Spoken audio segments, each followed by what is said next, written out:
Hi,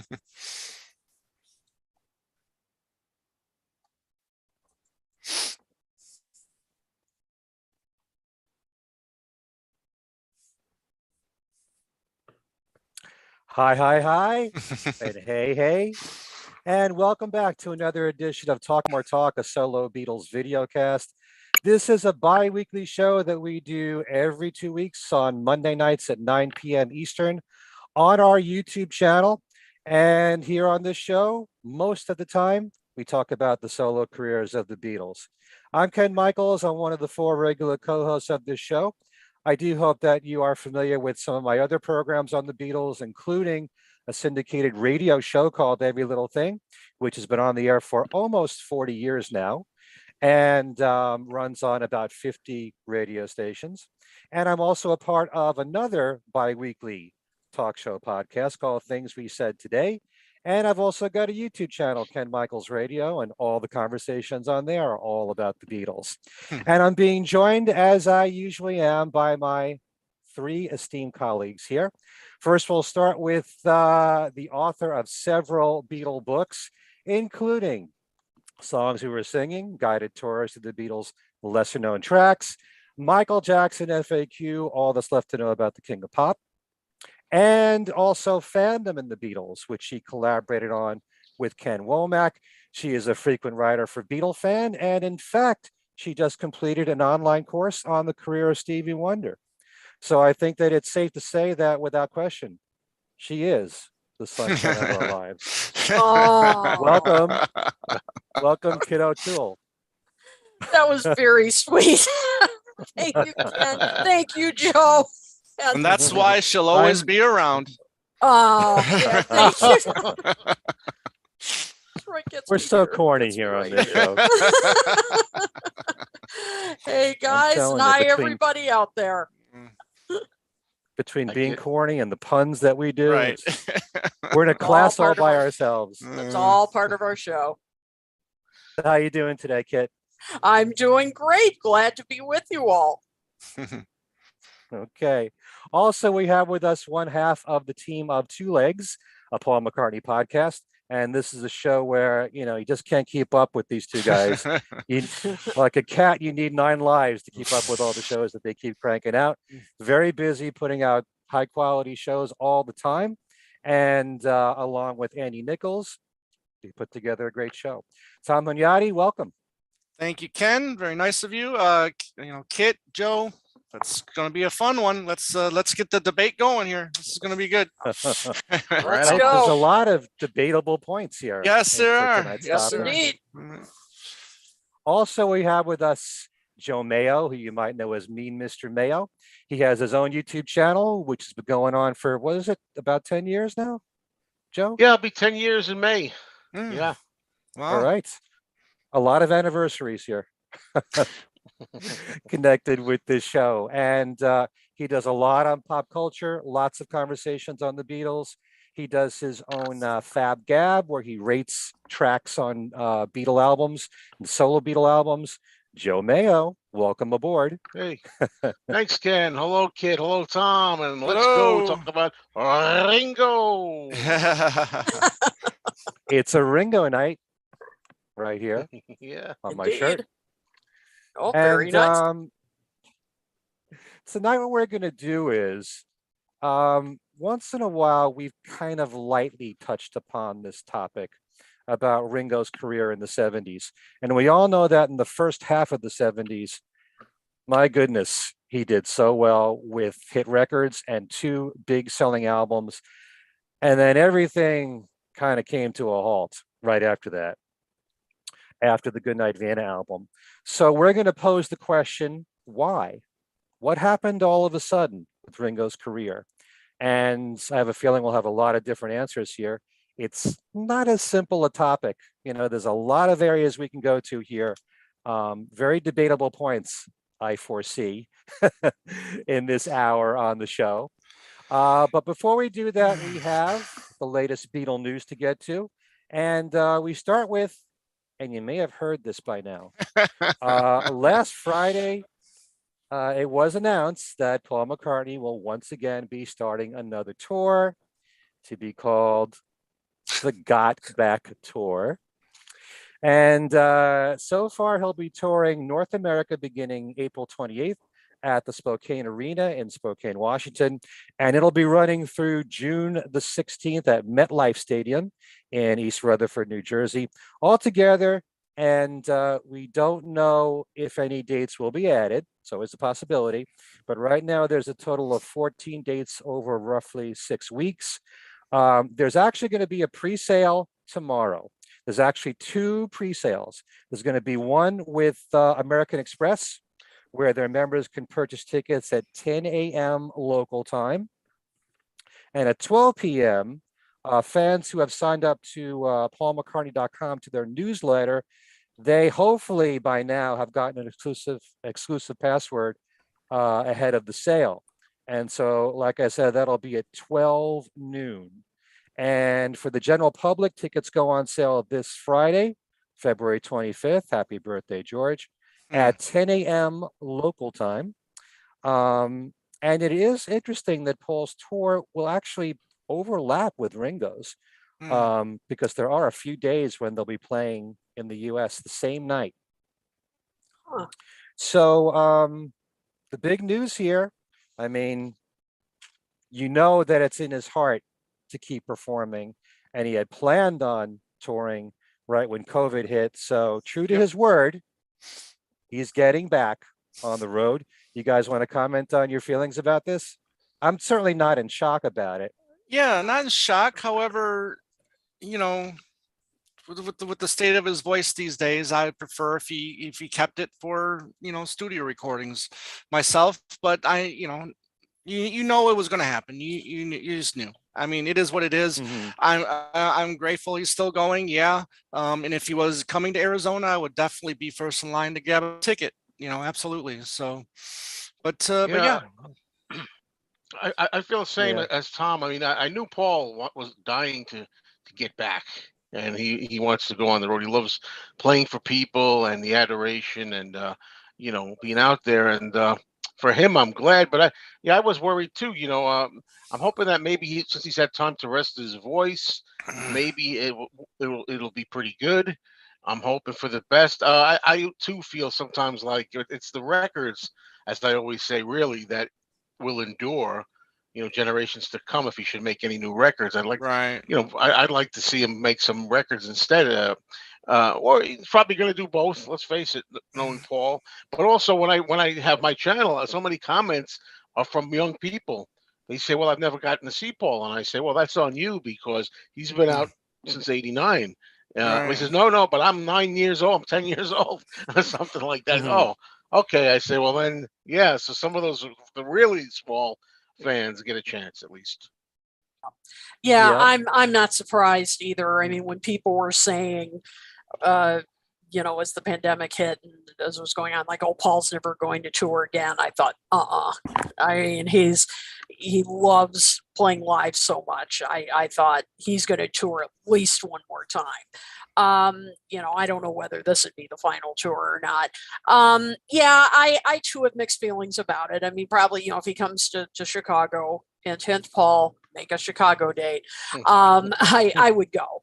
But yeah, I would in a way wish I agree with you guys. I wish he would save his voice for albums, for studio recordings, because as you said, those will last longer, and he has toured so much, you know, over the past 20 years or so.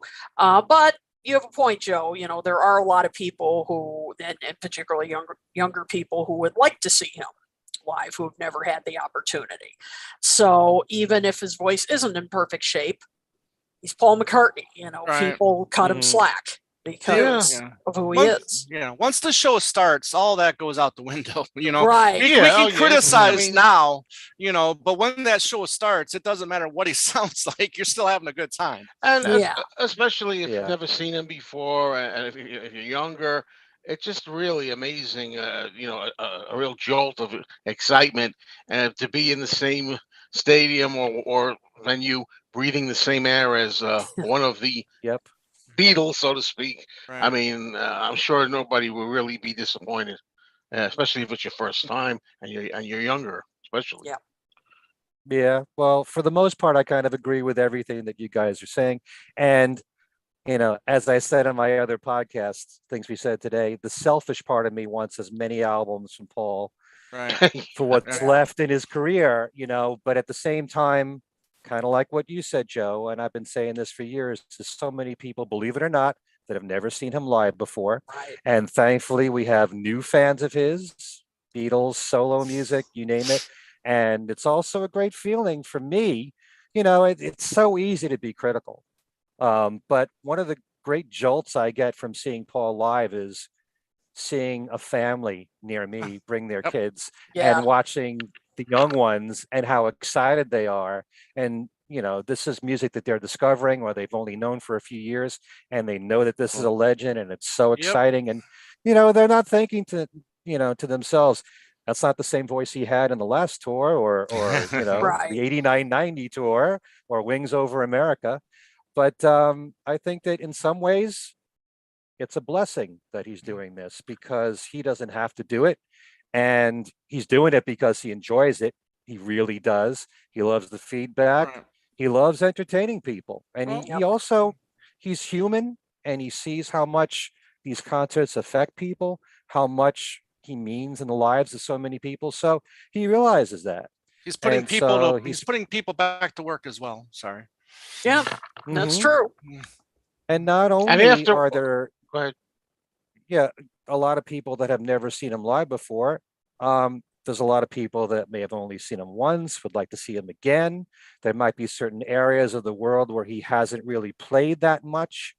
I was saying before on my other show that when he toured Australia a few years ago, that was the first time since the Wings days.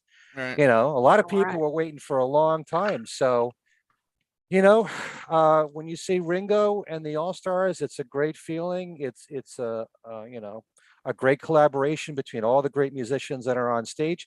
But Ringo will never do an all Ringo show of just his music, but Paul will. And if you want to hear, you know, a lot of Beatles songs along with his solo material, then you can't get any better than this.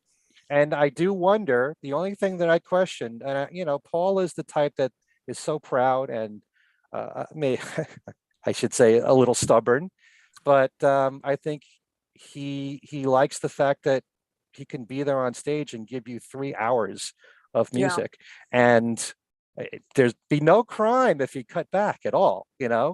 He is approaching 80 here, and musicians who are 20 or 30 or 40 to be on stage for 3 hours, that's grueling. And they for don't a do lot of that. them. They don't do No, it. They they just don't. don't do it. Yeah. You Yeah. know?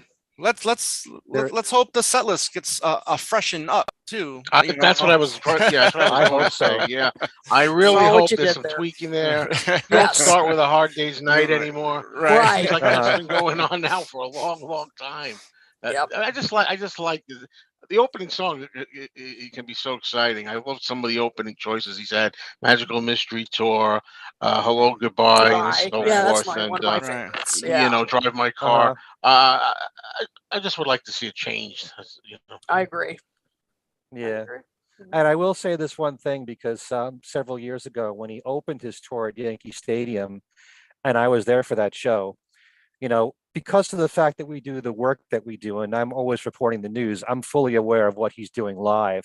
But this Mm. was the first show of the tour, so I wasn't. So it's so exciting the first time that you realize, oh, he's never played another day. I mean, another girl before. Right. Yeah. He's never Yeah, done yeah. 1985 before. And Mhm. when, if you're there, if you don't keep up on the news and you just go, then you can be pleasantly surprised, at the new additions. I wish there would be more of them, Right. but yeah, I'm still excited about this, and I think it's a great thing that he's doing this for the fans. The Night Before, that was a biggie that Yep. I Yeah. always wanted him to do. Right. And when he did Actually, that, I he was did so the night happy. before. I should have said the night before instead of Another Girl. He did Another Girl like the Mm. next year. Mm. But the night Mhm. before and 1985 were brand new for Mhm. that tour, and I was so excited about that. Yeah. Yeah. Yeah. Hoping he does some McCartney 3 stuff too. Usually when he goes out on tour with a new album, he'll do 3 or 4 songs from that album. So hopefully he'll do a Find My Way or a Sliding or a Woman and Wives or Laboratory Lil. Yeah, Tim Allen just said that. Maybe we'll start with Laboratory Lil. There you go. Maybe he'll Lavatory. close the show with Lavatory. Right, Deep Feeling. Lavatory. Yeah. We'll Yeah. close the show with Deep feeling. There you go. There we go. Oh yeah, which I now like. I like that one. I do too. So All right. In other news here, Ringo Starr's new book, Yep. Lifted, and Kid is Lift now it up. lifting it up. Yep. All right. Let me turn off my my background because otherwise you won't be able to see it at all. So hang on. I'm gonna Okay. get really boring just for a second here so I can actually show it. There we go. There it is. Lifted. Just got it today. Me too. And, I have my yep. copy right here. Mhm. So Tom, did you order one? Oh, I ordered 5. No, I didn't. No, I get was one. saying it might be a good idea because Paul, I hear, is in it. Yeah. There he Oh, is. Thank That's you. for Thank sure. you. interesting. Right. Thank you. But not so. We're gonna do like an unboxing here. Yeah, there you go. Yeah, I Wow. actually, Tom, you mentioned it. Yeah, maybe I'll do an unboxing on our channel sometime this week. We'll do Mhm. that, so we'll Okay. have time to go through more of the book. We probably won't have time tonight, but from what I've seen so far, as I said, I just got it today, so I haven't had time to go through all of it, but it's very nice. Very Gee, nice. that's a rare shot. Yeah. Yeah. Haven't seen Yeah. that one before. Yeah, there are. It's a mixture. Oh, boy. There aren't like super rare shot, but there are some. Mm. There are some that I haven't seen before. This But one then- was from Beatles for sale. But like, there's another one Okay.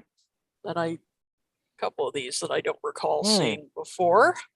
Okay. Yeah, that's One Great. of Paul and Jane, and Yeah, you can see that red hair a mile away. yeah, exactly. And then this one of George.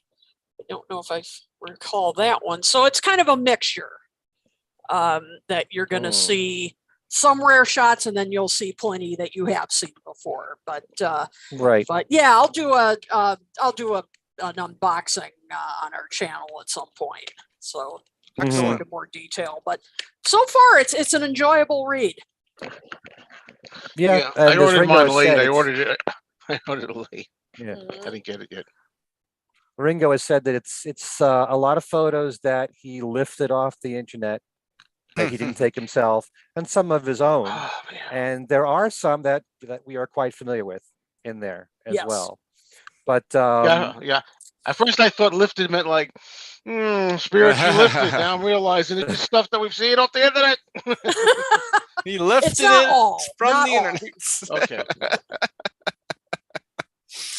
well, maybe it has a double very good. meaning there that we Right. will be uplifted too from looking at these Yes. photos. Mm. So for those that don't know, the proceeds of this book will go to Ringo's charity, the Lotus Foundation. Ringo appeared on the Jimmy Kimmel show last Thursday night. He was also on Australia's version of their Today Show to promote the book, and he also talked about the Get Back documentary. Ringo was very funny and in top form for both those shows. Among the topics covered was how he came to write Octopus's Garden. I hate to bring this up, but it was brought up in both shows. The subject of farting. Yes, There indeed. is that scene in Get Back where Ringo admitted that he just farted. He just basically said, you learn being in the band that when you do something like that, you have to own up and confess. Yeah. Okay. Whoa. It's a new revelation for us here about the Beatles. I always thought it Wait a was whoever smelt it dealt it. Well, whoever denied it supplied it. All right. Oh my god. So Ay, ay, ay. anyway, I'm just surprised it was even brought up. And Jimmy Kimmel, they played the clip of all the things to show. Yes, they to get did. back. Right. Of course they did. Anyway, if you're interested in getting the new Ringo book, it is sold exclusively through Julian's Auctions go to juliansauctions.com.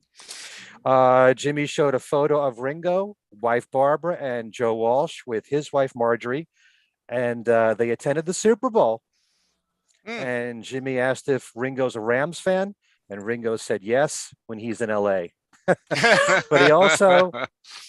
he's followed football here, he says, and he's a Dallas Cowboys fan. And this photo was posted online.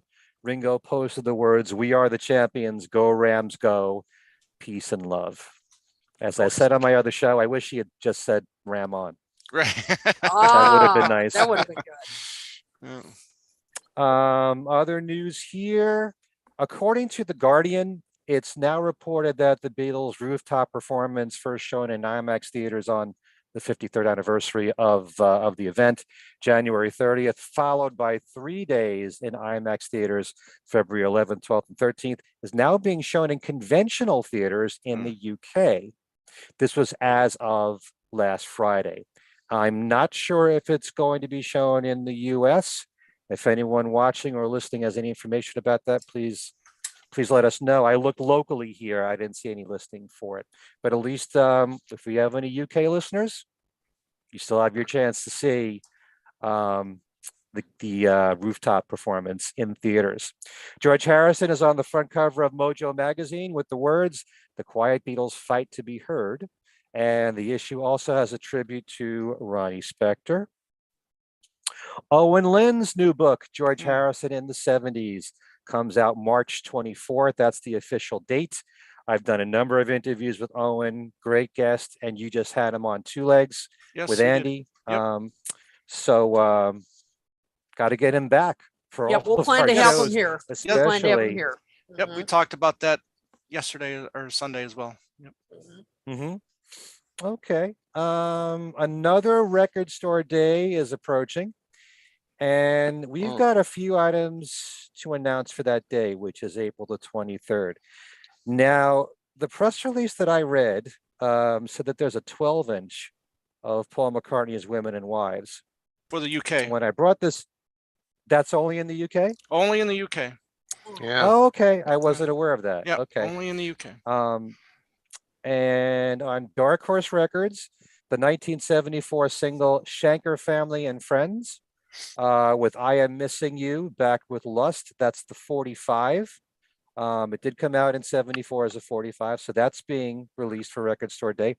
Plus on translucent vinyl, one in orange, one in blue, the Ringo the Fourth album, and there will only be 1,000 copies made of each. And that's from the folks of Friday Music. Half of them will wind up in Tom's hands, I think. Yep.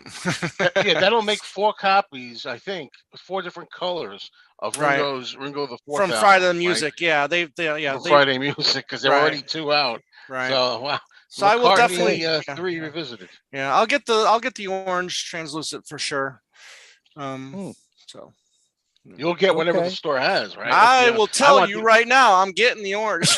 I want the orange as well, but if your store does not stock it, you might be stuck. I want the orange one too. I mean, I'll get that one. Yep. But yeah, at first when I heard women and wives was going to be part of it, I'm like, Joe's going to be really excited because I know you love that. I really love that. So that's my favorite song off McCartney 3, and I really would like to have that. So any of my fans, friends out there in England, hey, get me a copy of Women and Wives. I love. I'll pay for it. That's definitely one of my favorite songs from the album. Yeah.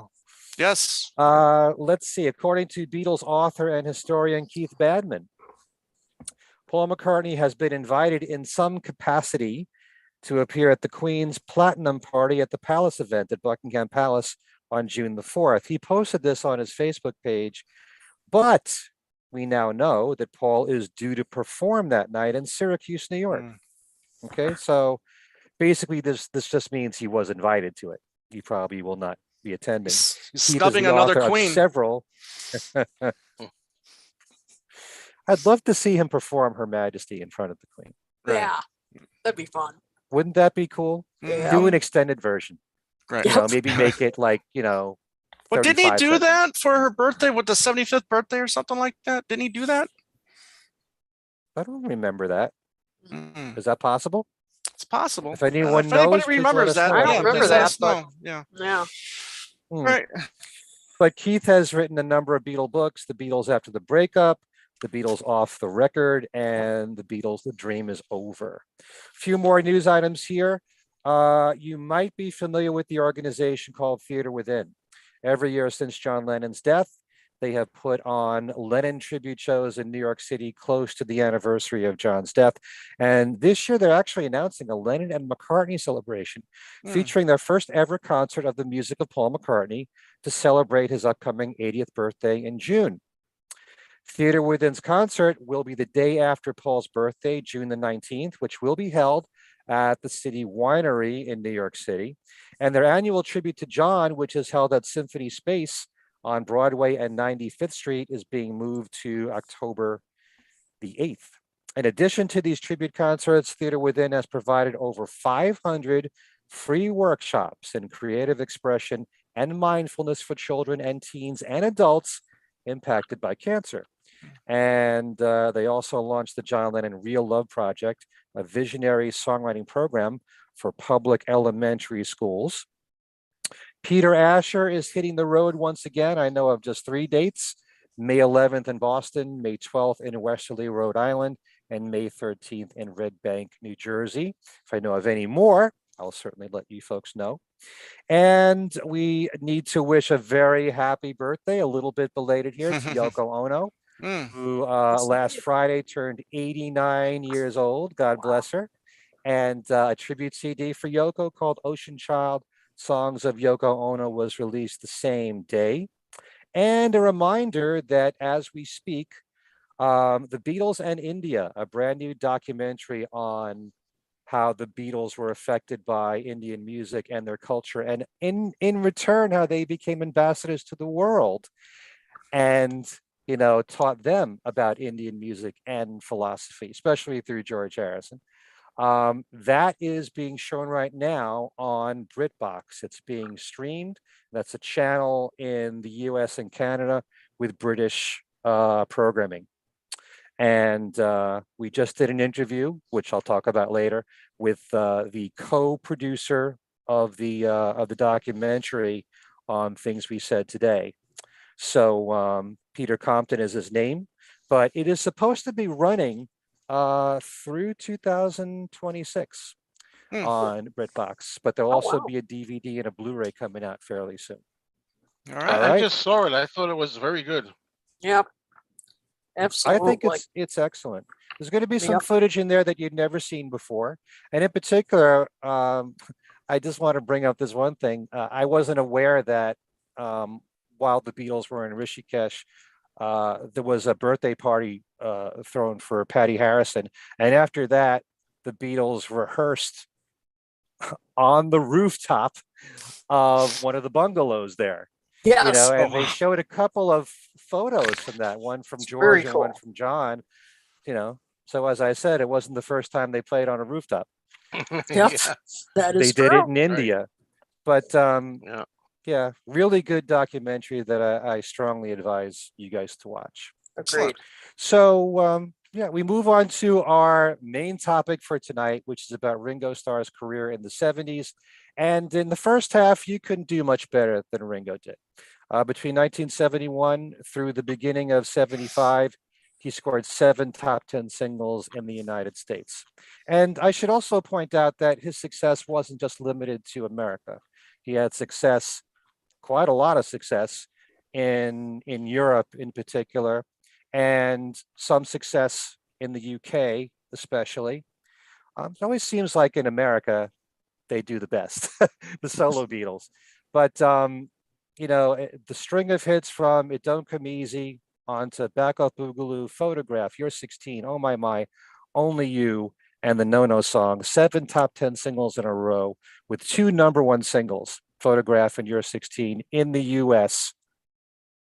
And then in the first half, he had several albums, and Sentimental Journey went as far as number 22 in America, followed by Bukus of Blues, which sadly only went to 65, certainly is recognized more now. A lot of people wish Ringo would go back to country. The Ringo album was a huge smash, peaking at #2 in America. Goodnight Vienna went to #8. So we actually had 2 top 10 albums back to back. And very often it's said that, Ringo was the biggest hit maker of the solo Beatles in the first half of the 70s. Actually, that's not really true because Paul was always the biggest hit maker. But it was not shabby what Ringo accomplished in the first half of that decade. So what happened after that is still somewhat of a mystery to me. I've always been somewhat baffled by the fact that after Goodnight Vienna, his singles and albums pretty much tanked. I mean, the follow-up album, not counting the greatest hits of Blast from Your Past, but Ringo's Rotogravure went as high as #28 on the charts here in America. The first single, A Dose of Rock and Roll, peaked at #26. Again, it's respectable. It is top 40, but if your first single doesn't really do well, the chances are not too good for the follow-up single or for the rest of the album to do well. After Ringo's Rotogravure, he released Ringo the Fourth, which only went as far as 162 on the charts, followed by Bad Boy, which only went to 129. And, his showings have not been impressive. Bad Boy, I just said 129. Stop and Smell the Roses went to 98. He didn't have another chart album in America until Vertical Man. Okay. And that went to 61. Ringo Rama, 113. But my point is, right after Goodnight Vienna, everything changed. And there could be a number of reasons for that. And I thought this could be a very interesting topic because we all have different ideas as to why we think Ringo's sales plummeted the way that they did. And so why don't we start with you, Kit? Okay, well, I think, for me, there are a few reasons. I mean, and a few people brought this up online. And certainly one of them being, and I'm sure, we're all going to make various comments, he had, personal issues, certainly throughout the 70s. He was definitely doing way too much partying. I think we can all agree on that. And he even said, in later interviews that, specifically his drinking got in the way and he started caring less about the music and more about that. And it's kind of startling. I was looking, when I was kind of looking up information on this, I mean, it was just kind of startling when you read different interviews he gave to promote various albums. I mean, he was always drinking and talked very openly about all the drinking he did. So, I mean, that is definitely a factor. Another factor, I think, is he worked so well with Richard Perry. I just think Richard Perry really knew how to work with him. And in an interview that he did, I think it was actually to promote a book, autobiography that he wrote. He talked about recording Ringo Ringo with Ringo, and he said that what an incredible experience it was for obvious reasons. And one of the things he said, which I thought was interesting, was that it was at times such a almost a party atmosphere that that in addition to all the great musicians that played on there and the Beatles themselves would come in and play on the various songs. Peter Sellers would drop by and so forth. But Richard Perry said, but I always stopped it before it got out of hand. He said, we had a job to do. And he said, I always said, okay, we've got to get to work here. This isn't, we can't just party all day. And I wonder if when he switched labels, which may have also been a mistake, when he went to Atlantic, if he lost that structure. And Ringo also talked about how I guess Richard Perry did take after take after take with him. And when he worked with Arif Mardin, I don't think there was that structure. Not that Eric Martin was, I mean, he was a top producer. There's no slouch. No slouch. Yeah. But maybe his method didn't work as well for Ringo. And Richard Perry also talked about how he chose songs very carefully for Ringo as well. I mean, of course, he had John, Paul, and George writing for him, but in this interview, Richard Perry talked about approaching Hoyt Axton and getting the No-No song, which was a perfect song for Ringo. Sure. I mean, wow, and that turned into a big hit. So I'm wondering if that was part of it. I'm not saying Ringo should have repeated himself throughout the 70s. I understand you want to, not just do the same songs. I mean, he couldn't do Ringo Part 2, Part 3, Part 4. But it just seems like those 2 albums he did with Richard Perry did so well. And then after that, it kind of, they started getting spotty in quality. So I'm wondering, for me, that may have been part of the issue, is when he stopped working with Richard Perry. It's kind of interesting. When those records came out, I certainly wasn't thinking along the same lines there, because I like the production that Arif Martin brought to Ringo's album with Ringo's Rotogravure. But to me, and I know I brought this up before on our show, there's no doubt Ringo was a great album, superb album.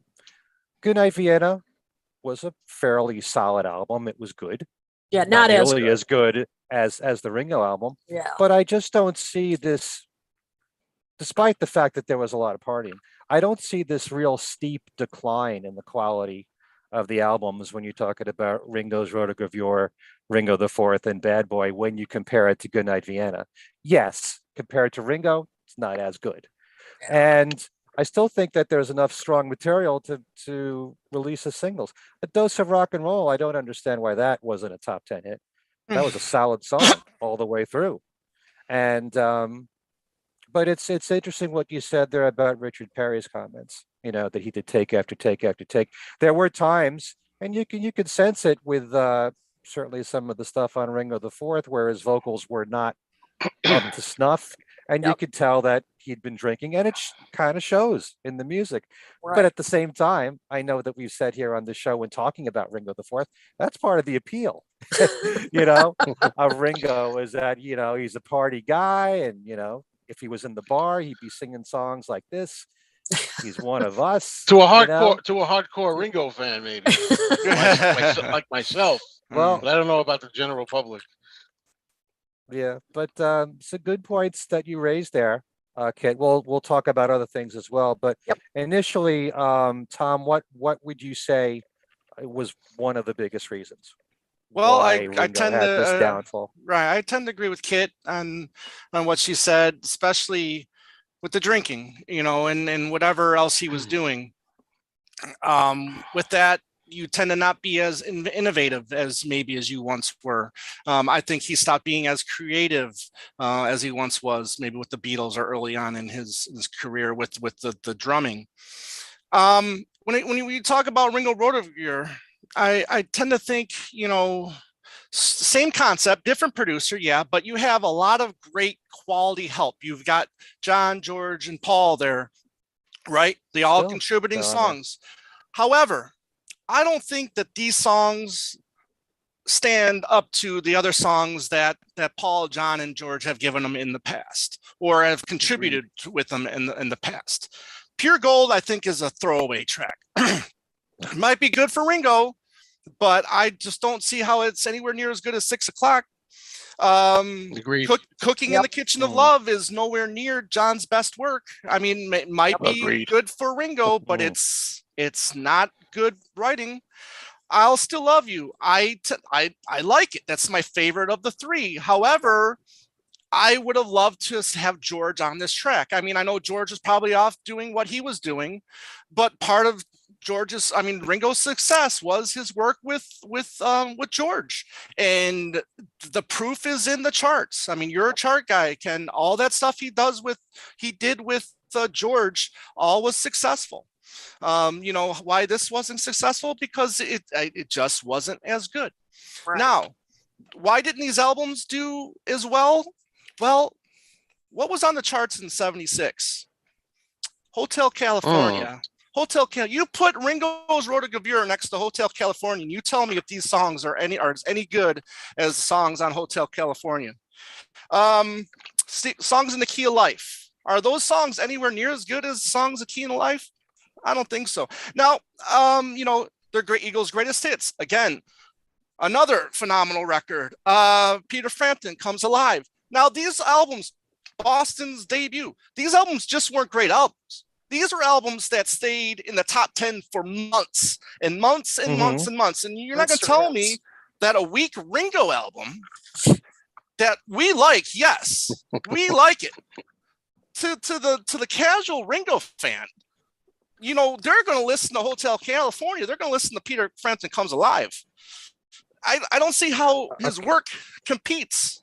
You know, now, and I know this isn't really why his decline is, but I think it's part of it. I don't think that, you know, a good Ringo album or a subpar Ringo album can compete with all of these other great albums.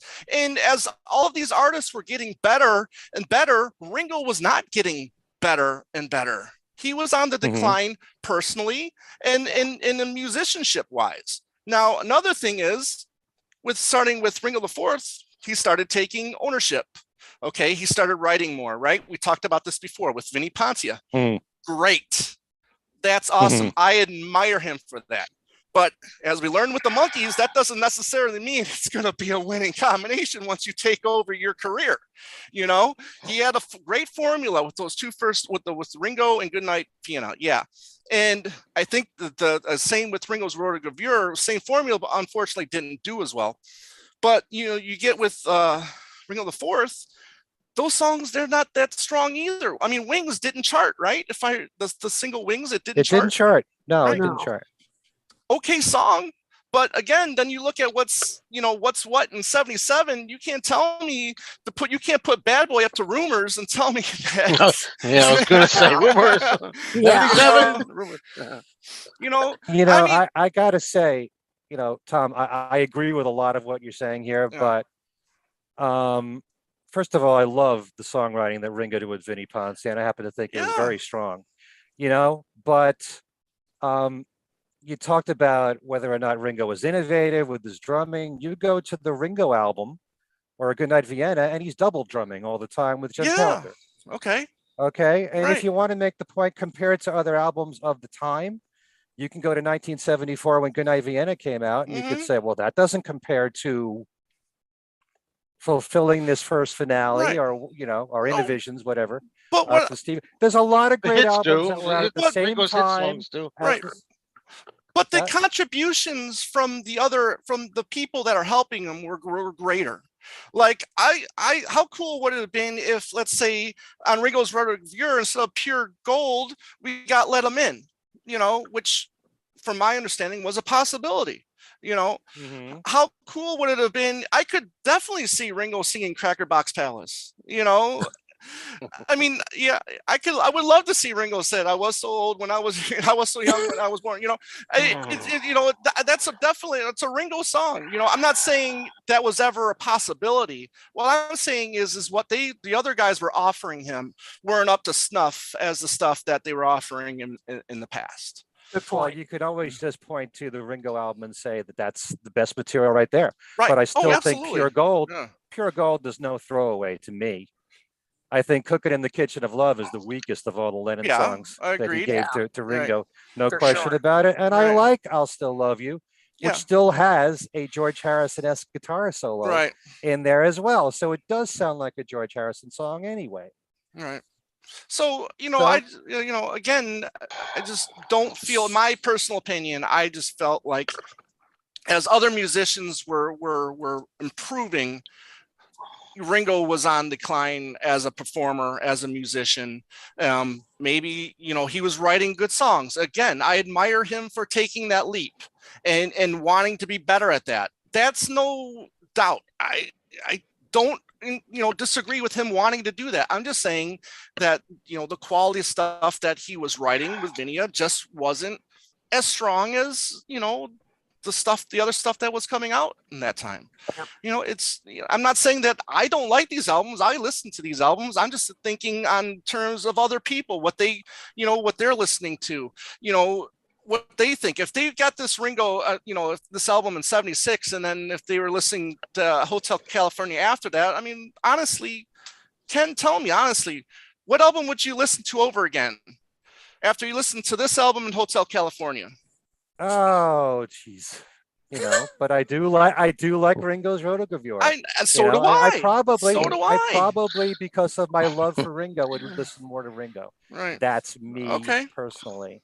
But I don't think that the material was that much weaker than Goodnight Vienna. That's fine. That's fine. That's that's all that I'm saying. And I do think that the songs he wrote with Vinny Poncia were very, very strong. Right. I agree. Yeah. Okay. Joe's been dying to weigh in. So what's the point? Is there really any point now of going? Because come on. I've been dying to hear sometimes when you go third, folks, it's a good thing. Sometimes it sucks. So there's nothing I can say that Tom hasn't already said. No, go ahead. The good thing, no, of course I'm going to. The good thing is that now Ken's a little more like used to it, because Tom had to take the first hit. So I agree with almost everything just about everything Tom said, 150%. And that's what my notes have here. Basically, the way I put it for me is, well, now Sentimental Journey and especially Bukus of Blues are kind of respected, especially Bukus of Blues now. At the time, they weren't setting the world on fire. I would say what Ken said earlier, talking about the singles like It Don't Come Easy and Back Off Boogaloo, that's really where Ringo starts really coming into it. Yeah, he's becoming popular and causing John to say, like on the Tom Snyder show in 75, how's his recording career going to be? He said, we wondered.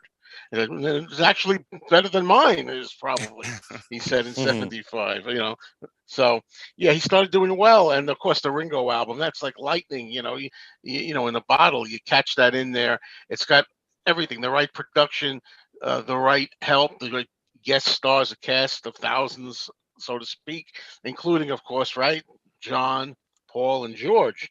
And it was just such a perfect formula, so to speak. And the songs were there. The songs were really great. All the number ones, we could list them, but we know Photograph for starters.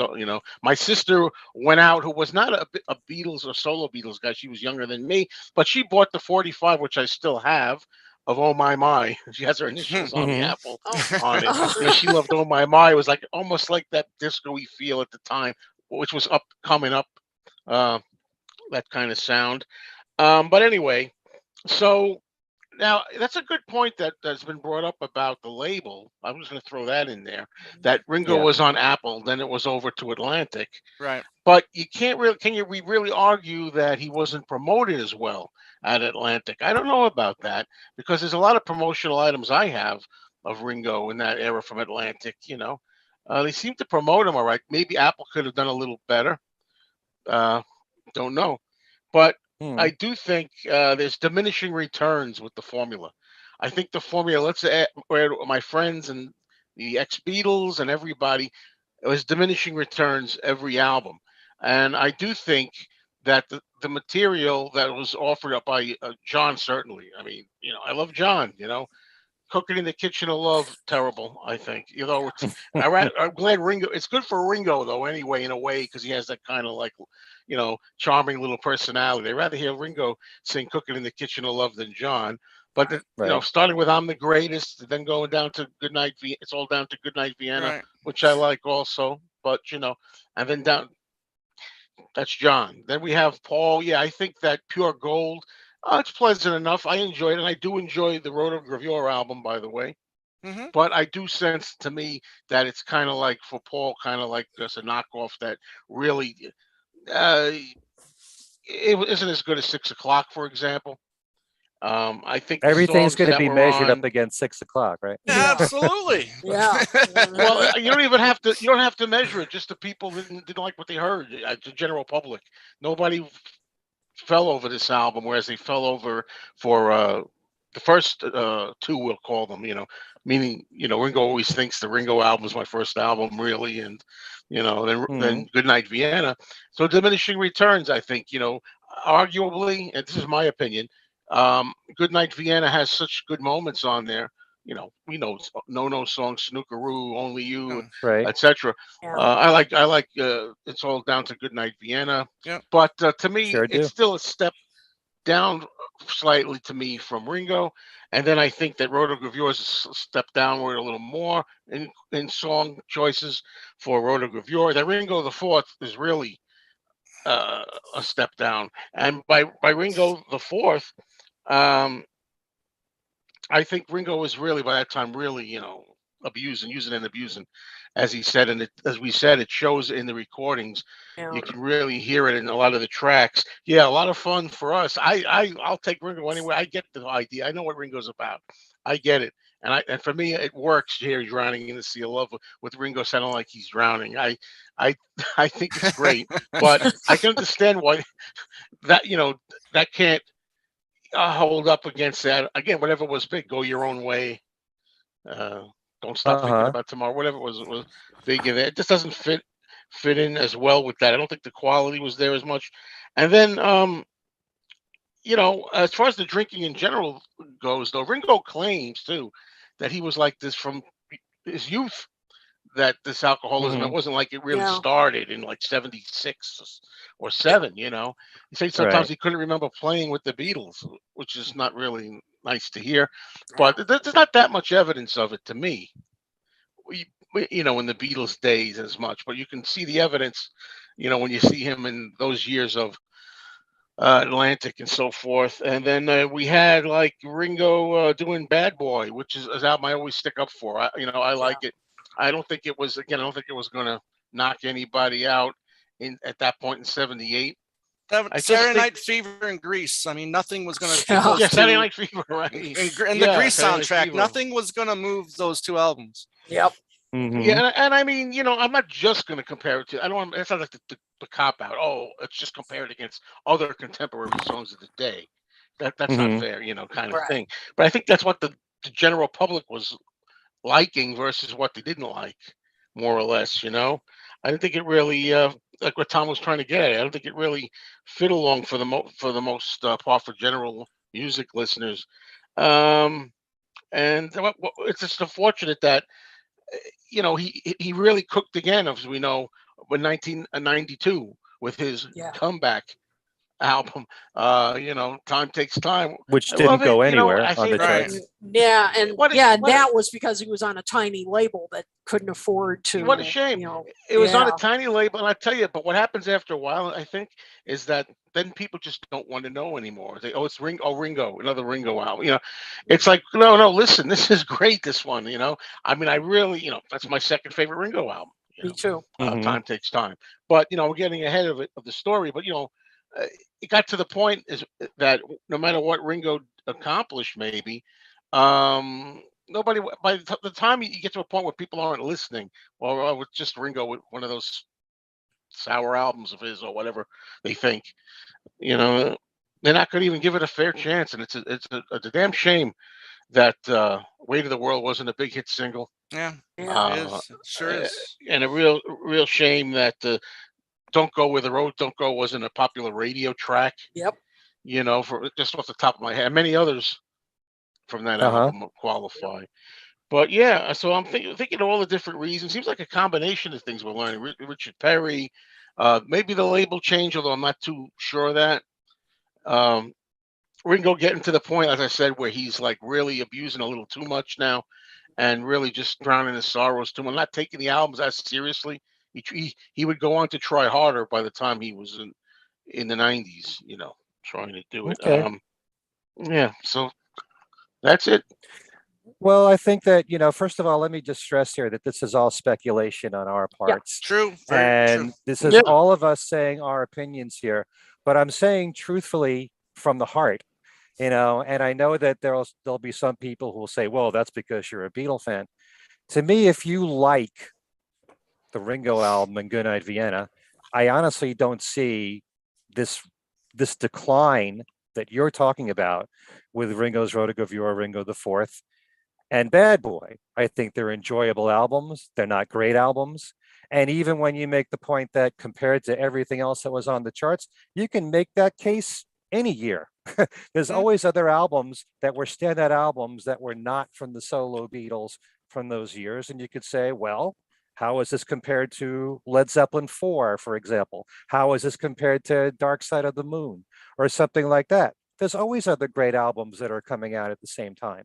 But I just don't see, I can understand like a gradual phasing going down in sales, but not this sharp a decline so quickly. Well, And you also raised the point, Joe, I think you did, about formula. And to someone like myself, I praise artists that are not formulaic, but at the same time, I still like some that are. And you're dealing with a business where formula works for a long time with certain artists, and record companies want more of the same once they've heard, for example, when Ringo came out, big hit, You're 16. So he made sure that the follow-up albums had a cover song that was a big hit from the past, and Only You worked. Okay. Ringo's Rotogravure, he does Hey Baby on there. Not nearly as good as the other two songs, as far as I'm 74. concerned, but still, that's that formula thing. Make sure you have some of your best friends on there, the other Beatles if you can, other superstars, the band, whoever you want to have on there, Harry Nilsson, and he was doing that.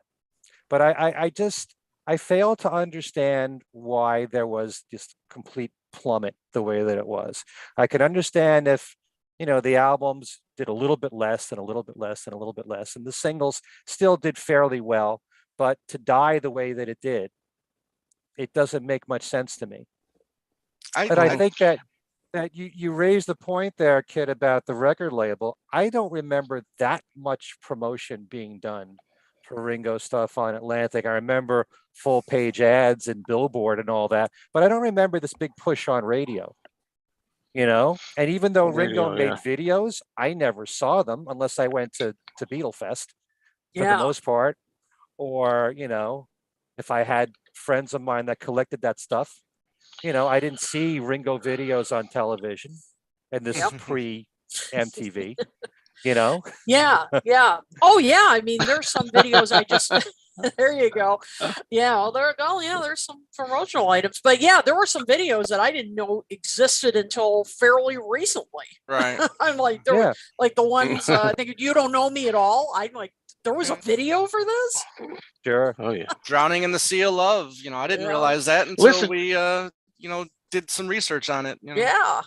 Ken, what you were saying about like the oldies, for example, like You're 16 and then Only You being successful. I was also thinking as you were speaking, I don't know if this has anything to do with it, but we also were in the craze of the 50s revival in 73 and 74. We had American Graffiti and Happy Days was premiering, and I don't know if Shana Na was big then. There was this 50s revival that by 76, maybe not as much. Just a thought. Well, Happy Days was still big. Yeah, Happy Days was huge. They were all the still way into the covers of 50s. Yep. You had Buddy Holly covers from Linda Ronstadt with It's So Easy and That'll Be the Day. There were other hits, Handyman from James Taylor. So you did have some hit records that were remakes in the latter half of the 70s of 50 songs. No, but that's definitely true. The 50s craze that happened in the 70s.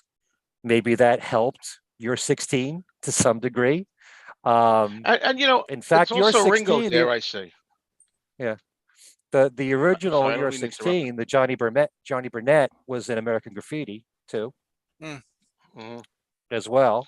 Yes. So yeah, but I do think to some degree that there wasn't the promotion on Atlantic that there was when he was on Apple.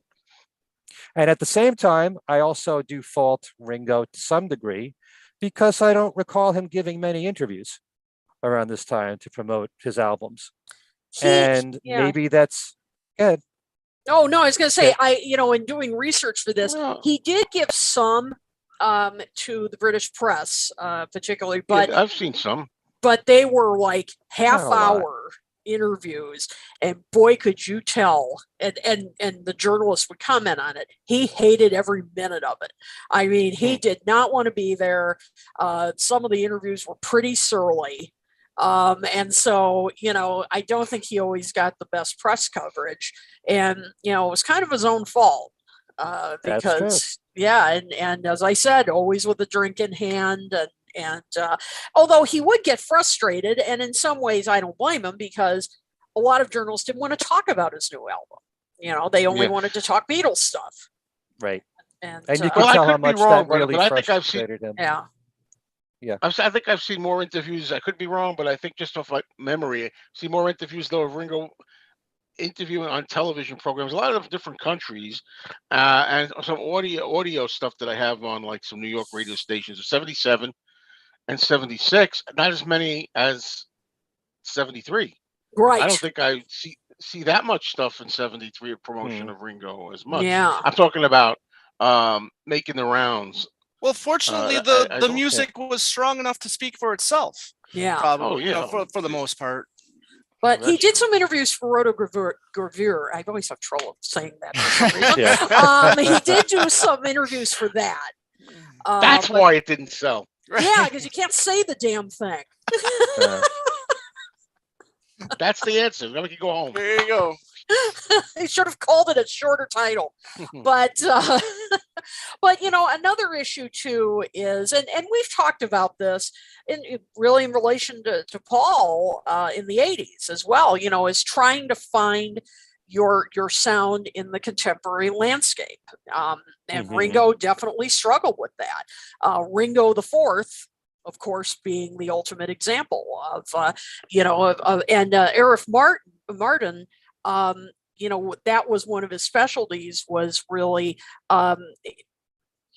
having his artists, really tailoring his artists in to fit modern sounds, but in a way that it didn't sound that obvious. I mean, that really Right. was able to do that. But with Ringo, it just didn't work. And Paul in the 70s was able to adapt. I mean, Good Night Tonight didn't scream disco, but it was danceable enough that it would work on the dance floor. But it was, it had kind of a danceable beat. But with Ringo, it just sounded more forced. With the just the typical bass lines and everything. I mean, it just screamed disco on some of those tracks on Ringo the Fourth, and it just sounded forced. And and other Well- artists, this happened to them too. I mean, he was far from alone in this period, and so I think that's another thing that with, because he didn't want to sound exactly, he didn't want to sound exactly as he did as a Beatle. This was a new decade. He was trying to fit in with, as you said, Tom, he was surrounded by Fleetwood Mac, by the Eagles, and by disco and so on. And so he was trying to fit in, where he could, still be himself, but not be really, but sound a little more contemporary. That's tough. That is really tough to do, and Paul struggled with that in the mid 80s, and then finally with Flowers in the Dirt, he was able to find his niche. Wow. I can read Ken's mind, and I agree with Now, that. first I'm of all, sorry. That's a whole other show. No, but I love No, Press to I Play. mean- I'm not putting down. I love Press to Play, but of course, a lot of his audience didn't appreciate it and thought he was but trying to I be mean, Peter we Gabriel. should. Yeah, but we can count on Paul to scrape his out, find his way out of the bag. Yeah. Whereas Ringo, he might need that push or that help to find his way out. Well, that's another point. Before Ken, I know Ken has, so I know he wants to say something, but before I lose this train of thought, now this is going to sound bad, but I don't mean it to be bad, because I love Ringo, and Ringo at some days is my favorite Beatle. I mean, I really love Ringo, but the thing is, it's Ringo. That's Yeah. another, just Ringo. That's another thing you Exactly. got to realize here too. A lot of public thinks that too. He's the last guy in the Beatles, so to speak. He, sometimes didn't get a song or one song or, well, I Uh-huh. guess he always got a song. I'm trying to remember, but they give him a song. It's just Ringo. It's the drum. He didn't have as great vocals as the other guys. Even though I like Ringo for what he is, but he got by a lot on his personality and his charm, and that's a big part of Ringo and who he is. And we don't love Ringo, the man, the character, the schmaltzy guy.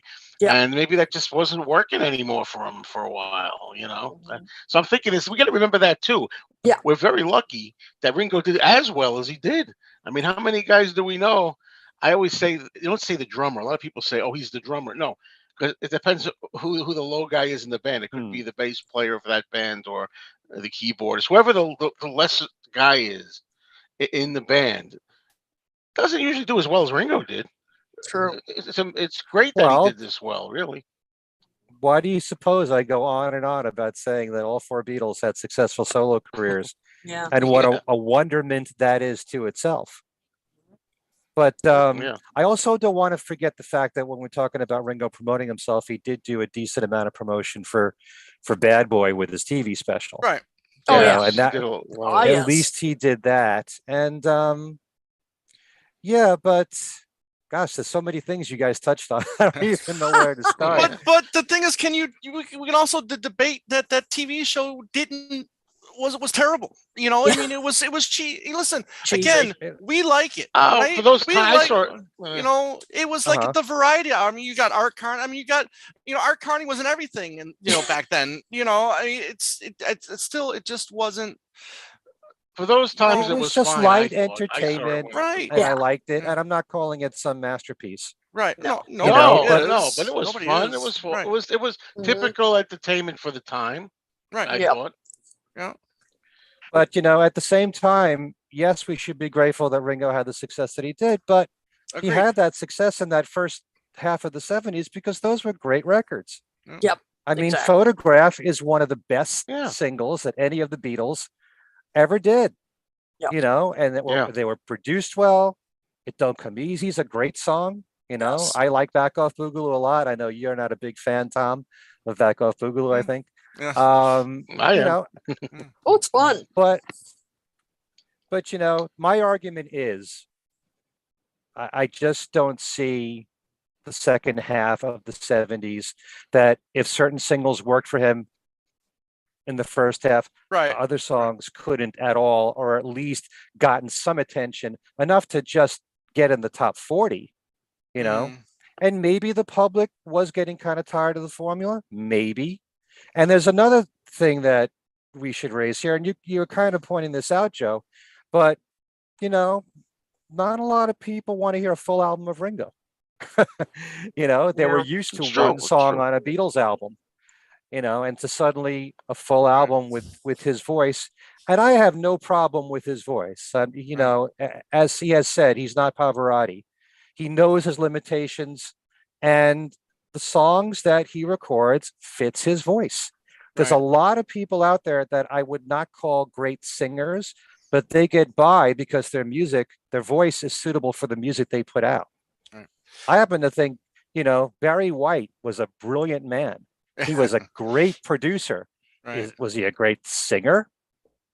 Not really, but his voice was suitable for those kind Right. of, R&B, yeah. sexy songs. You can Right. point out all throughout time a lot of people that you call them character voices, but their voices worked for the Right. music that they were putting out. Right. The Beatles knew how to write for Ringo, and Ringo picked a lot of really good material. Yep. And as you've mentioned, Tom, and I like to bring up Ringo the Fourth because of the fact that Ringo really stepped up and wrote 6 songs out of 10. Hmm. Hey, Gave It All Up is one of my favorite of all Yeah. Ringo songs. Yeah. Wings is a good song, simple love song. Again, I'm Gypsies not in putting them Flight. down for that. Yeah. But Oh, no. It's just they're not just to my ears. They're just not up as up to snuff as the stuff that we were getting before. And another thing too is I want to mention was Bad Boy was pretty much only like 7 months right after Ringo the Fourth. I thought that was rushed a little bit. Now I know he signed to another label after Ringo the Fourth, right? So maybe they wanted something quicker. But again, in my eyes, maybe that's another fault too. Was the switching of these labels and putting himself in situations that he probably shouldn't have been put in. Maybe do a single in 76 instead of an album. Maybe then get a team together, make sure those songs are a lot stronger for maybe a 77 release. Listen, I think Dose of Rock and Roll is a great song, and I think it deserved better. That wouldn't cool if that was just the single for 76, or maybe later in the second half you do another one or something.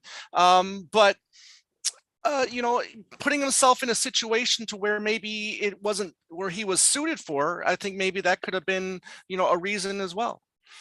Yeah, I just think, a good producer makes all the difference. And I think, Richard Perry, I just feel like really got Ringo, and knew how to, in addition to, of course, having Paul, George, and John write some top shelf stuff for him, particularly on the Ringo album.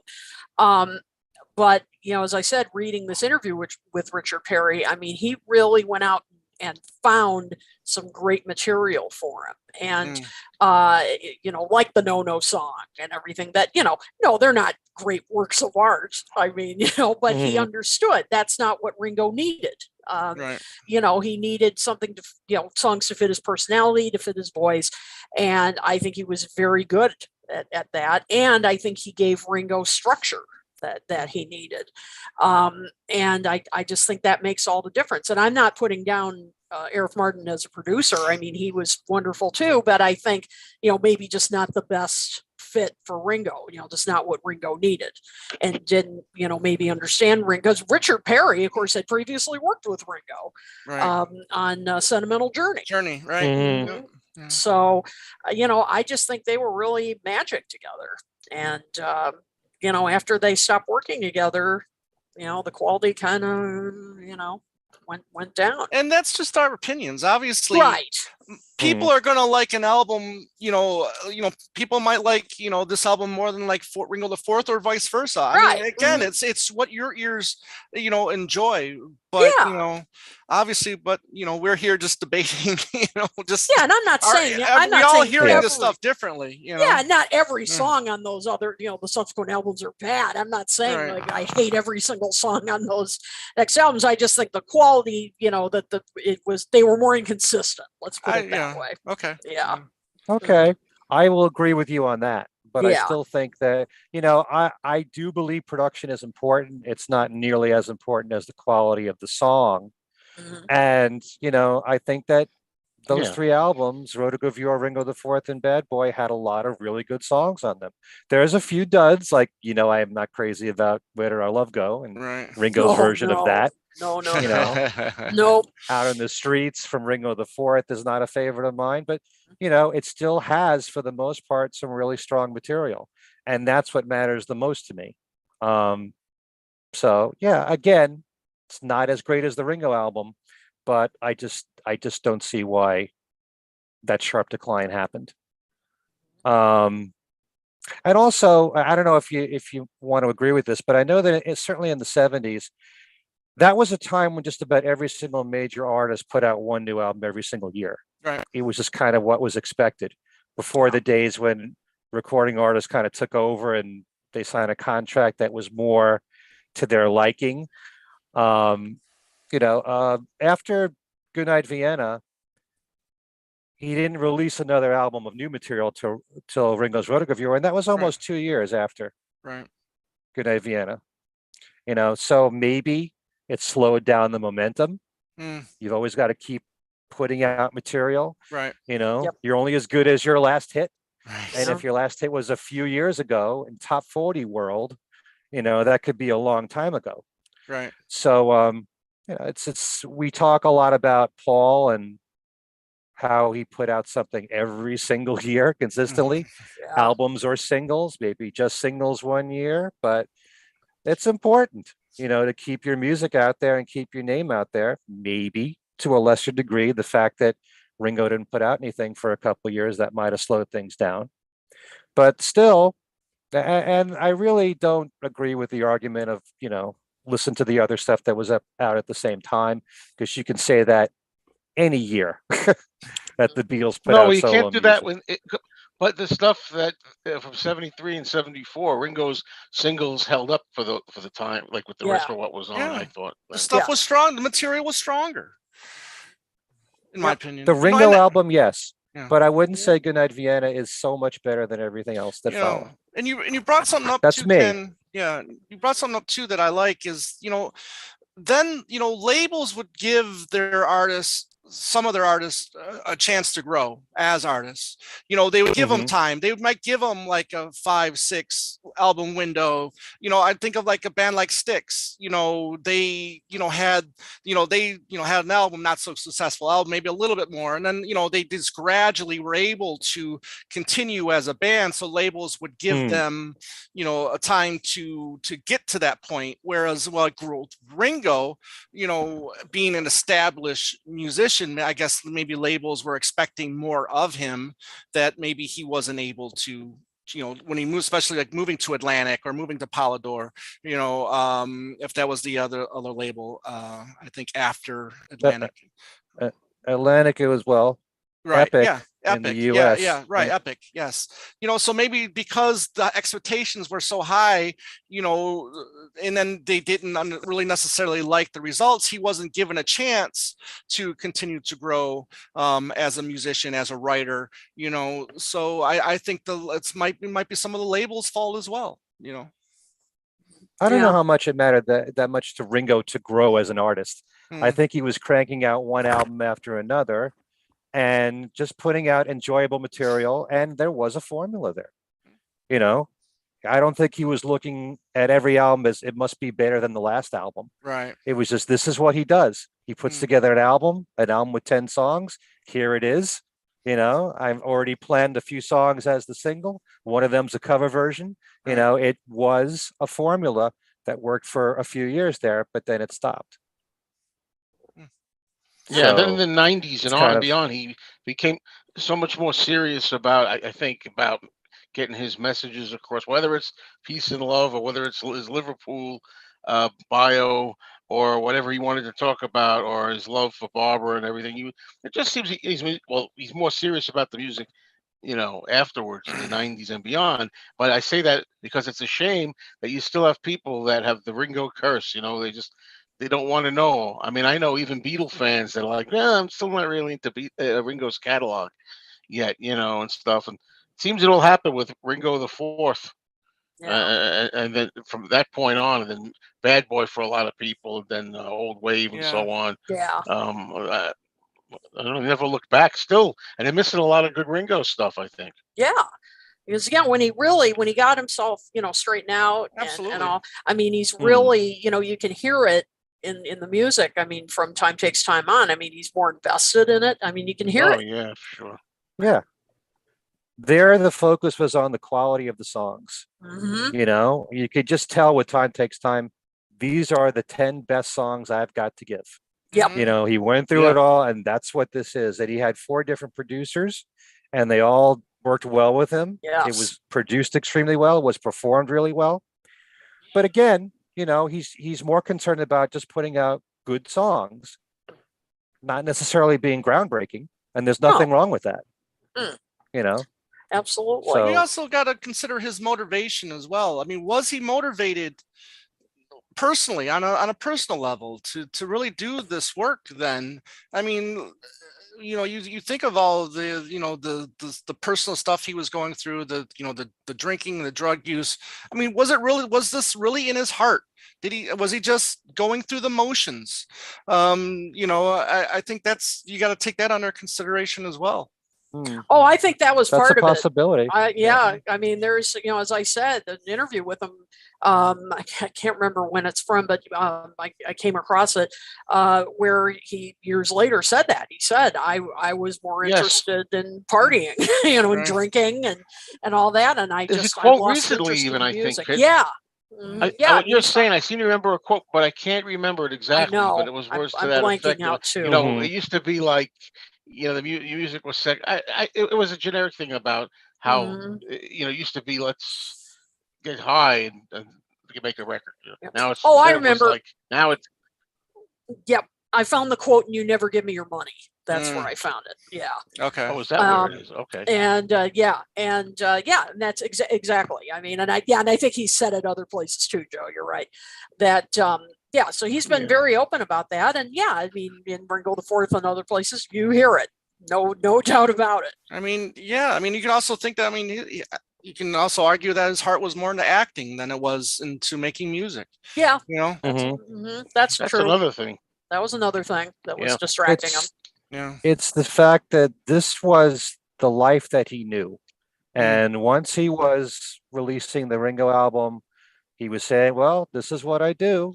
I make an album every year, So whether or not his heart was in it as much, we could debate that point. I still think that the material was very good. And that is really ultimately what matters to me the most. Not always whether it's as good as the Ringo album, Every artist has got, for the most part, an album that is looked upon as being their best work. And, if you're a fan of that artist, you don't necessarily have to compare everything that they do to that one album. But But that's this not was what we're referring to. I don't think, though. I mean, I think the general public who doesn't follow all the albums like we do doesn't even compare them. Just what they're hearing or Yeah. not hearing. Sometimes, I guess they don't. in most doesn't cases it's gravitate not to it. hearing. Because if it's not In being some cases, promoted, that's it's not being played on the radio, and how can Right. people judge it? Yeah, that's true. So Okay, so is there anything else you guys want to bring up? I think we've kind of mentioned everything that we can. Well, did he hurt himself by not touring either? Yes. yeah, that's a another good point. interesting thing. Yeah. It's as much as I admire Ringo so much for all the touring that he's done from 1989 on, and thank you, David Fishoff, for putting the bug in his ear to do that with the All-Stars. Imagine if he had toured, from say the mid 70s on and promoted his current albums of the time, but That's That's something a to good consider. point. Paul's been the only one that really wanted to keep touring over and Yeah. over again. I mean, George did the Well, other that's why- tour in Japan after 74, but It's such an ingenious idea in a way how Ringo finally came up, or whoever did, with the All Stars, and the pun on the name Star, two R's, because he used to say on some of the interviews, like on Donahue and stuff, he's thinking about touring, but then again, how would I do it? Because he didn't want to just do a whole show, carry a whole show, and he likes to play too. And let he's used to letting other people used to say do it. So how do you do that? Well, with the All Stars, he was able to do it by the rotation, going up in front, Right. then going back and playing, have somebody else carry the load for a while, and come back. It was a great idea. Absolutely Yeah. genius. and that was David Fishoff, who helped set up the Monkees tours, and I know Fishoff is not working with Ringo and hasn't been for quite a while, and Ringo's just carried it on. So, but we're so grateful that he got the ball rolling when he did in 1989. But yeah, it is kind of sad that Ringo didn't do this earlier, because it could only have helped his record sales. Right. Agreed. Yep, that's a good point. Anyway, so I think that just about does it for this topic. Yeah, If and I think if a you lot guys came out of watching, this. A lot of good, yeah, good It was a thoughts. good discussion. I mean, there are a lot of reasons. I mean, it's more complicated than you think. Yeah, it is. I don't think it all comes down to his music Night, wasn't Vienna. as good. Yeah, Sorry. you've It's all walked into that one, down. Ken. Yeah. Yeah, that's what it all comes down to. Yeah. I mean, we can debate that for hours, Ken, whether or not the material wasn't up to snuff. I mean, yes, I think we're going to look at it differently because we're invested in Ringo and the other three, and then as a group, we're going to look at it differently than say the regular Joe schmo on listening to his radio and then comparing like a dose of rock and roll to maybe Photograph, and this maybe not thinking it's not as good, and then maybe just not buying it. Who knows? Mhm. Absolutely. That's absolutely true. I can and play we- every There's one a of lot these of albums we've reasons. mentioned and Yeah. enjoy it. Yep. Yeah. And we should mention that a viewer suggested this topic as well. So thank you Yes. for the Oh, yes. suggestion. I and- forgot and to write his name down. I'm so sorry. That's all right. But Can I mention a quote in here from Ed Chen? He says, Yeah. Ringo once said, "I was drunk. I didn't notice. Some of those years are absolutely gone Mm. wow. from his mind." Yeah, I remember him saying stuff like that. No. Well, thank God he got Yeah, but sober. yeah, I definitely agree with you there. But sometimes an artist is their own worst critic. You can't Mhm. just go by what an artist says is their best work or whether a certain work is weak. I can't tell you how many times a Beatle has said something that I don't agree with about Right. one of their Of songs or course not. albums. Agreed. So Yep. that's True. just how it is. Agreed. Yep. That's true. Cool. All right. So All right. why don't we go around the corner here and tell everybody what's going on in their lives and in their shows. Let's start with Joe. Let's start with Joe. Thanks. I always appreciate that. First. Going first. 'Cause I have less to talk about. No. I was recently on my channel on YouTube, of course. Me, Mr. Mayo. I talked about the Jimmy Kimmel appearance that Ringo did. Went into it a little more than we did here, I guess, and just did another Fab Gab show where we talked about Revolver and ranked the songs. I had a couple of guests on there, Sam St. John and Mm. Matthew Turnage, and we ranked our least favorite to most favorite. I had done that show already, but wanted to redo it because of a glitch. So here we are. Great And show. this time my list came out a little different, by the way. I didn't Hmm. consult my list when I did it like a year ago. It's a little different, but it's funny. It was kind of the same, but yet a few notch differences. Hmm. That's the Beatles for you. Yes, Yep. it is. What do we keep saying? Yeah. Opinions can change. That's Yep. right. That's right. Yeah. Right. You'll be calling Thriving Pain, Driving Rain soon, Joe. Sooner than you think. I think I'm ready to do that. Uh, All right.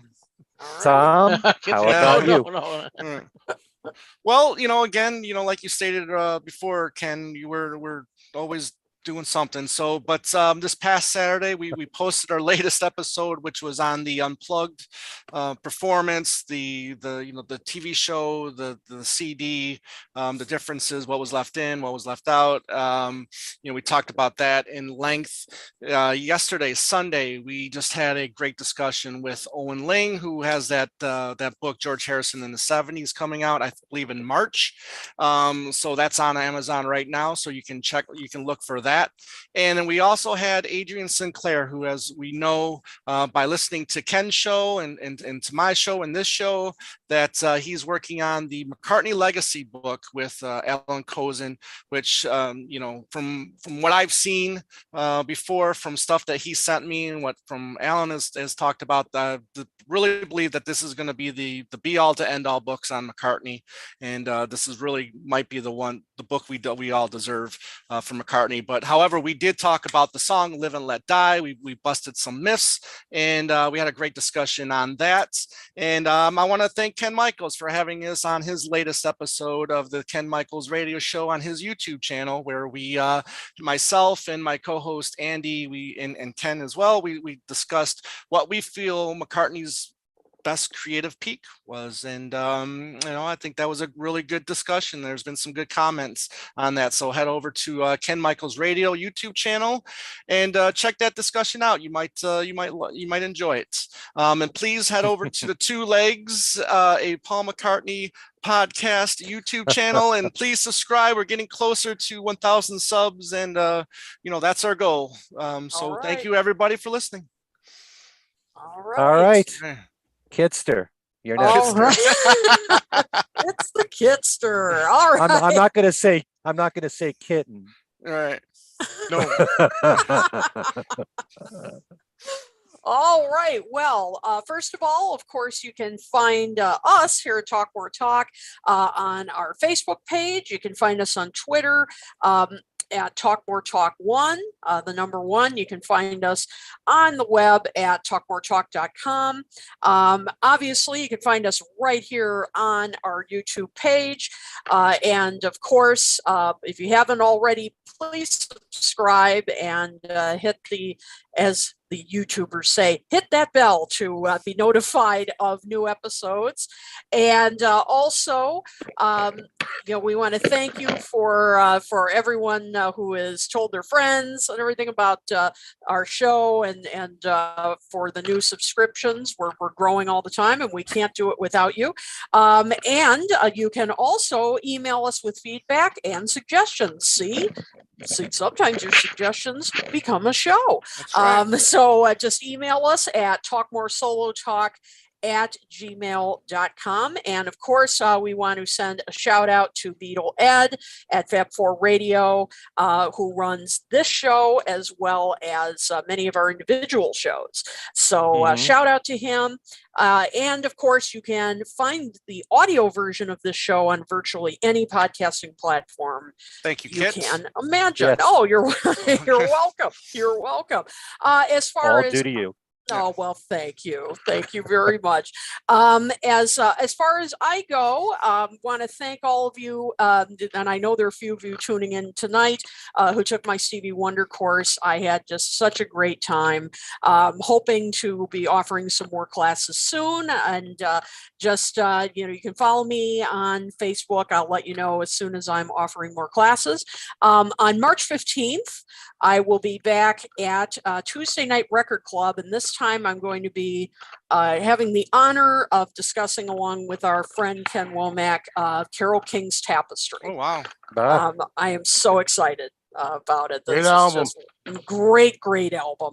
So that'll be at 7:30 p.m. Eastern, absolutely free to enroll. I will, of course, have all the details and the link where to sign up to join on our Facebook page and my own. So hope to see you there. And I think that's everything. Boy, you covered all my heroes there, Kit. Stevie Wonder, Carole King. Yep. Paul Simon's coming up, and Elton John, and all my Yep. other favorites besides There the you Beatles. go. Besides the Beatles. Yep. Okay, before I get to my activities, I want to make sure I don't forget to say ahead of time a very happy birthday to our own Kid O'Toole, Yes. who's having a birthday on Leap Day. And I figured out Kinda. I figured out that she's, well, probably 7 years old. She will be 7 years old then. You could wish. probably figure that out. Thank you. And I also want to say a big thank you from all of us to a guy named Judge Timbers, who has his own Yes. YouTube Yeah. channel.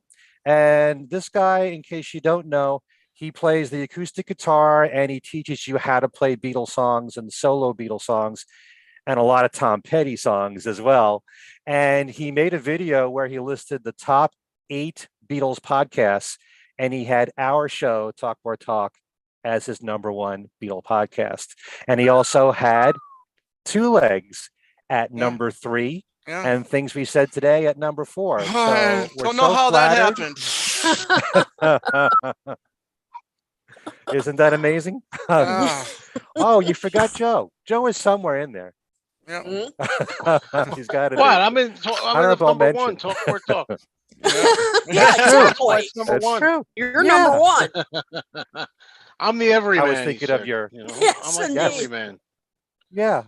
Okay, but thank you, Judge. just That the was quite everyman. an honor. And check out his YouTube channel, Judge Timbers. And so, as for me, as Tom was talking about, I did a show with Tom and Andy from Two Legs. We talked about Paul McCartney's creative peak. This could be any time in his career: Beatles, Wings, solo music. What do you think was his best period? Doesn't have to be 1 year, could be a clump of years, could be a decade, could be a Wow. couple of decades. Maybe you think he's at his peak now, with all the praise that has been heaped on McCartney 3. A lot of people loved Egypt Station and New, and those are the most recent albums. Maybe you think that's his best period. Everybody has a different opinion. And from time to time on my YouTube channel, Ken Michaels Radio, we'll tackle the same subject with different people and get different perspectives, which is a lot of fun. And certainly Tom and Andy did just that. And we debated what we think has been the best creative period or periods in Paul's entire career. Yeah. So if you can, check that out at Ken Michaels Radio, and please subscribe. Just made it to over 800 subscribers. Yep. Need to get it Great. up there to 1,000 if you can. Thanks to all the new ones to Ken Michaels Radio. Also on Things We Said Today, as I mentioned earlier, we just did a show with Peter Compton, who is the co-director of the Beatles and India, brand new documentary, which is airing on BritBox. We planned on doing that last week, but you know what? I didn't have the internet for a whole week. I was lost. I Isn't that bet. pathetic? And so we Oh. had to postpone that interview, but we just did it right before this show tonight. So that show should be coming out later tonight or tomorrow. Be sure to check that out on our YouTube channel. Also, we're on Podbean and iTunes, Things We Said Today. And of course, there's my website, kenmichaelsradio.com, where you can look up the Every Little Thing page, find out all the stations that run the show, and have links to their website so you can stream the show. And there's my weekly Beatles trivia where you can win one of 10 prizes every single week. Very often, it could be one of Kit's books. So please visit that, kenmichaelsradio.com. I think that's everything. All right. Okay. I was So looking. to I was looking everybody for my watching- Ringo. I had a What? Ringo the Fourth sealed 8-track that I was going. That's why I was going off the air a little bit. I was looking for it, and I couldn't find Okay. it. I got a sealed one. Oh, wow. Perfect timing. Next Never time. opened.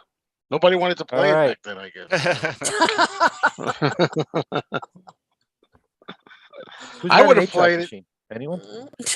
No, no. I still have carts from when I, did my radio shifts back in the 80s. I got nothing. I Wow. can't do anything with them. Oh, Anyway, I would just like to say before we close, good luck to all of you trying to get McCartney tickets this week. yes. And I'm not trying this week. I'm going to be trying tomorrow. That's All I'll wait right. till later. That's Good all I'm luck. gonna say. Fingers crossed for a fresh set list. Yes. Yeah, that too. We'll have to wait and see. Yeah. I'm grateful for anything the man gives at this point. Mhm. But thanks so much for tuning in. And for Kid O'Toole, Tom Hunyadi, and Joe Mayo, I'm Ken Michaels saying thanks for watching. And we will see you